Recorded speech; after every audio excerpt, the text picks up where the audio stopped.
Halo semuanya, perkenalkan nama saya Felisa Sardini Nugroho dari kelas 10 IPS 2 nomor presensi 13.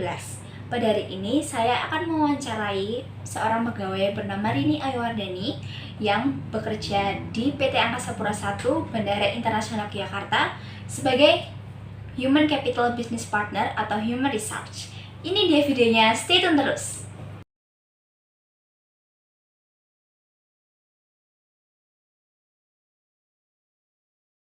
Gimana sih proses hingga Mbak Dani ini bisa mendapatkan pekerjaan saat ini? Oke, pada saat tahun 2013 Desember kebetulan ada lowongan pekerjaan untuk posisi pada saat itu sebagai officer human capital, atau lebih familiarnya mungkin kalau di dunia awam mungkin bagian personalia atau HRD.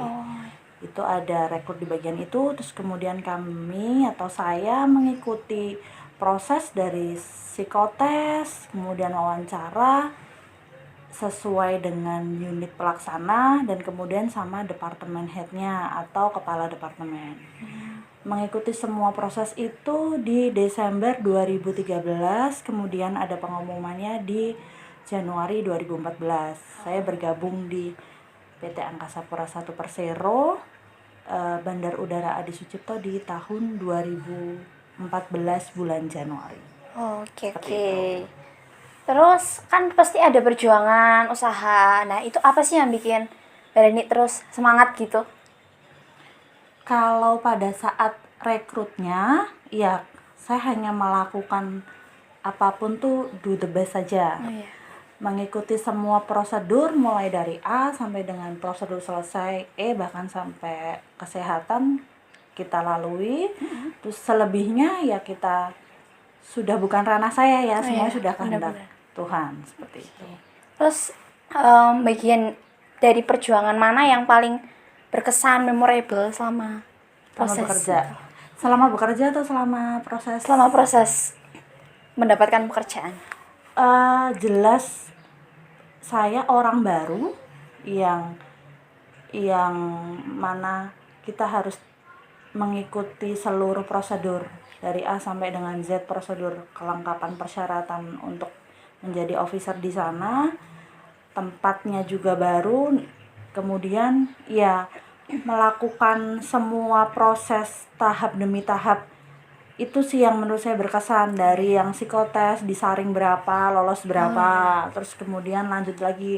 Tapi yang paling sangat berkesan adalah saat wawancara dengan seluruh kepala departemen di PT Angkasa Pura tersebut. Seperti layaknya sidang. Terus saya didudukkan di tengah, terus kemudian di depan ada seluruh departemen head, terus kemudian ditanya satu persatu mengenai ya spesifik pekerjaan nanti akan seperti apa, terus Anda bisa atau tidak, lebih ke kompetensinya bagaimana, seperti itu.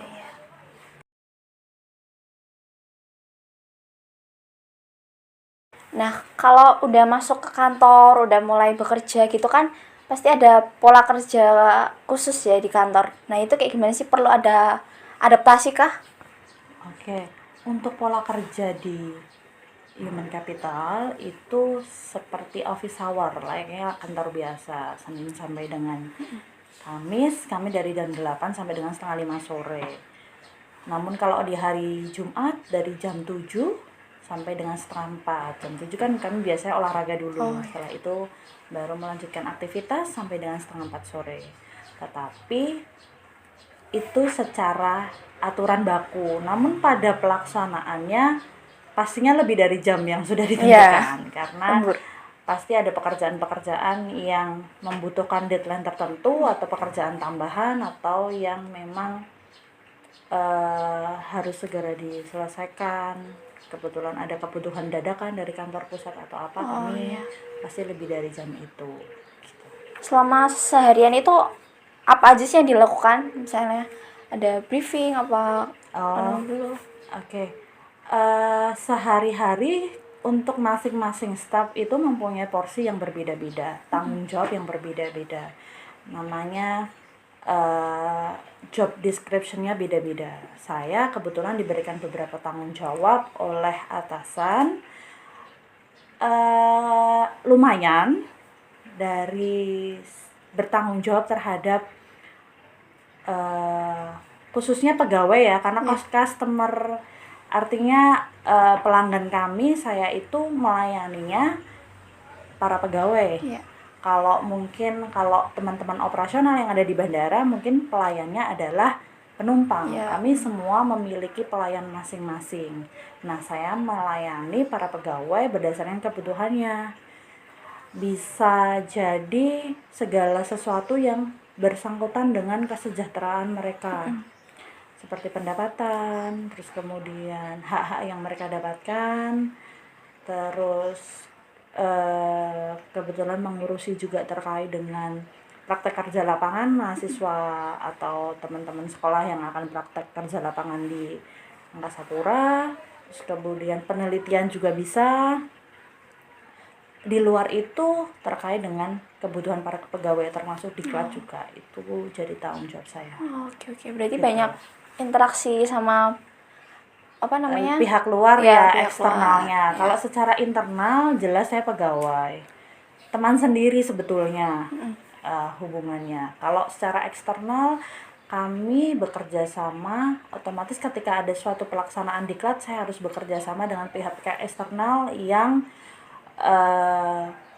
sesuai dengan kebutuhan diklatnya. Misal mau diklat apa, kami harus cari, kami harus sesuai dengan kebutuhannya. Nah, itulah makanya kami ada hubungan kerjasama dengan pihak luar ya, biasanya lembaga diklat atau mungkin motivator atau siapapun narasumbernya. Nah, saya punya hubungan itu. Di luar itu biasanya dengan universitas ataupun dengan sekolah, karena ya terkait dengan pelaksanaan praktek kerja atau on the job trainingnya, seperti itu kalau dari luar.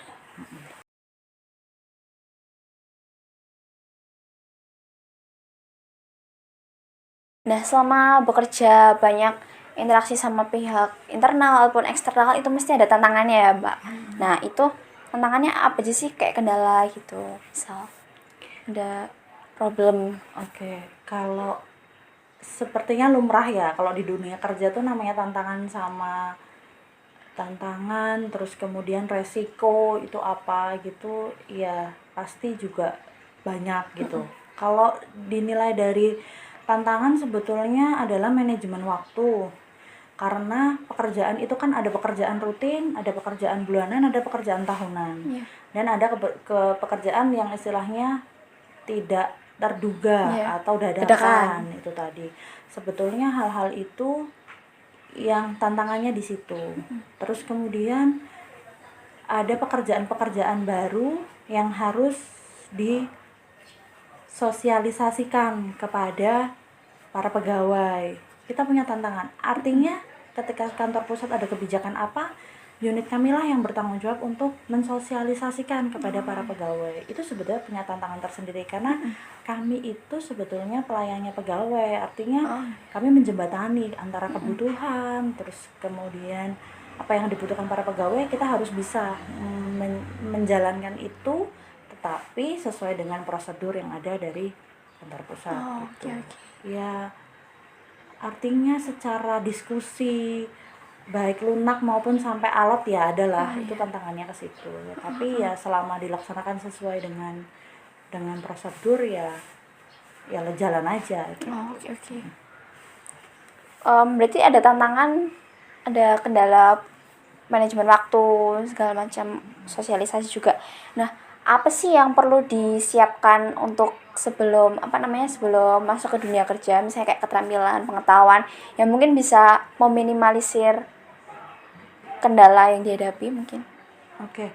Kalau buat saya pribadi sebetulnya kalau bekerja itu mungkin beda ya, tapi saya mengalami bahwa sebetulnya bekerja itu lebih kepada tanggung jawab. Kadang kalau dari pihak luar kan harus pintar atau harus cerdas, harus nilainya harus sekian, IPK-nya harus sekian, kan familiarnya seperti itu. Tetapi ketika masuk di dunia pekerjaan, yang terpenting menurut saya adalah tanggung jawab sama bagaimana cara kita memposisikan diri atau menyesuaikan diri dengan lingkungan. Setiap hari itu dinamis, karena kita akan ketemu sama orang baru, kita akan ketemu dengan level yang sama, level yang atas, atau bahkan atasnya lagi, bagaimana cara kita memposisikan diri.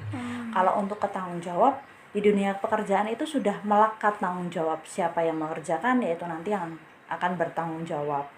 Dan kalau tanggung jawab itu nggak melekat, iya nanti otomatis pekerjaan kan nggak lancar nih gitu. Jadi saya kira sih lebih kedua itu, gimana cara kita menyesuaikan lingkungan, dan yang kedua tanggung jawab gitu. Oke.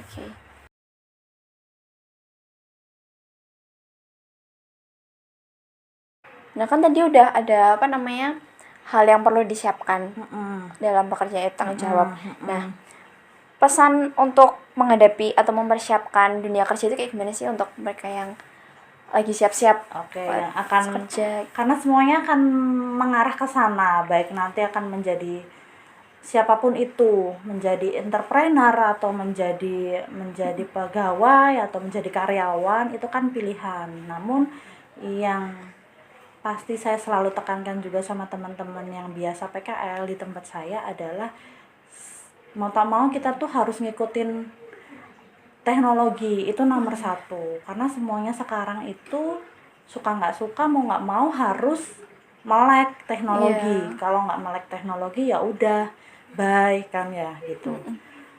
Kalau saya sih nomor satu itu. Terus yang kedua,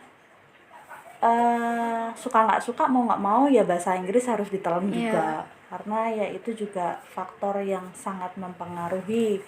Karena kan teknologi juga secara global kan akan menggunakan bahasa Inggris. Ya bahasa asing juga lebih bagus, tapi minimal punya modal di bahasa Inggris. Dua itu kalau untuk kelebihan yang lain ya otomatis akan menjadi poin plus sih. Tapi kalau untuk saat ini ya melek teknologi sama kemungkinan ya mau tak mau ngikutin perkembangan bahasa Inggrisnya juga harus bagus gitu. Sebagai fondasi. Betul. Nah, harapan Mbak Dani untuk generasi muda kayak gimana sih? Oke, harapan saya sebetulnya punya kaitan erat nih sama generasi muda, karena biasa juga berkomunikasi dengan mereka. Sebetulnya mereka itu mempunyai potensi yang luar biasa. Namun terkadang ada hal-hal yang belum terfikirkan mungkin ya sejauh ini, bahwa besok di dunia pekerjaan itu seperti apa. Masih terbayang, hanya terbayang. Oh, di dunia kerja seperti itu. Padahal ketika teman-teman besok masuk di dunia pekerjaan, kembali lagi itu tadi, kadang yang belum melekat adalah si tanggung jawab itu. Jadi masih ngikutin teman, gabung sama gengnya, gabung sama komunitasnya. Selagi komunitas itu positif nggak masalah, tetapi kadang kita terlalu bersandar atau terlalu ngikutin apa kata grup itu. Selagi bagus ya nggak masalah, itu nanti akan berkembang, karena itu nanti akan menentukan teman-teman nanti ke depan. Pokoknya intinya cari lingkungan yang positif, karena nanti akan ngarahnya juga ke yang positif. Oke. Ini relasi. Ya, karena kalau pergaulannya nanti bagus, channelnya bagus, ya nanti akan bantu teman-teman kok nanti ke depannya. Suatu saat tuh nanti akan terbantu juga. Tapi ketika jaringan atau itu nggak punya, channel nggak punya, jaringan nggak punya, teman juga ya udah begitu. Pembentukan itu kan itu juga akan ngaruh ke pembentukan karakter juga, cara pandang kita seperti apa, itu nanti akan ngaruh ke sana. Selagi itu positif semuanya, lingkungan juga mendukung, ya sepertinya nanti ke depannya juga akan lebih baik gitu. Oke. Sekian wawancara saya dengan Mbak Rini Aiwardani. Semoga video wawancara ini dapat bermanfaat dan menambah wawasan kalian semua ya. Terima kasih, sampai jumpa.